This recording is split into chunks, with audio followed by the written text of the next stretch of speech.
இறைவாக்கினர் எசாயா வழியாக முதல் வாதகத்திலே ஆண்டவர் கூறுகிறார், அவருடைய வார்த்தை செயல் வடிவம் பெறாமல் பலன் தராமல் திரும்பி பெறாது. இயேசு கடவுளுடைய வார்த்தை மனிதனாக வந்தார். தன்னுடைய பாடுகள் மரணம் உயிர்ப்பின் வழியாக நமக்கு வாழ்வு தந்தார், மீட்பு தந்தார். எந்த வார்த்தையுமே செயல் வடிவம் பெறுகிற பொழுது அது அர்த்தம் தருகிறது, பலன் தருகிறது.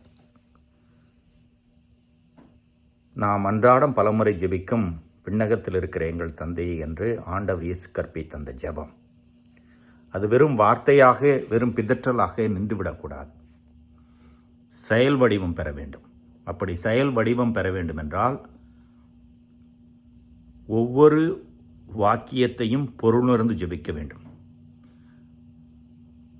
புனித லயோலா இஞ்ஞாசியார் சொல்லுவார், ஒவ்வொரு வார்த்தையுமே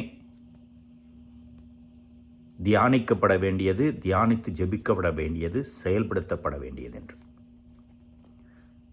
மீண்டும் ஒரு முறை பொறுமையாக நிதானமாக ஒவ்வொரு வார்த்தையாக சொல்லி அந்த ஜெபத்தை இன்று ஜெபிப்போம். அந்த ஜெபத்தை வாழ்வாக்குவோம். மன்னிப்பு இருக்கிறது.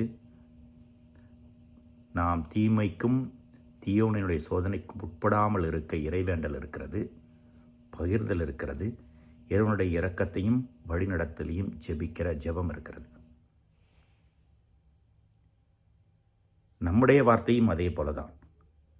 அது செயல் வடிவம் பெறுகிற பொழுது பலன் தரும், அர்த்தம் பெறும். இறைவன் என்னென்றும் வாழ்த்து பெறுவாராக.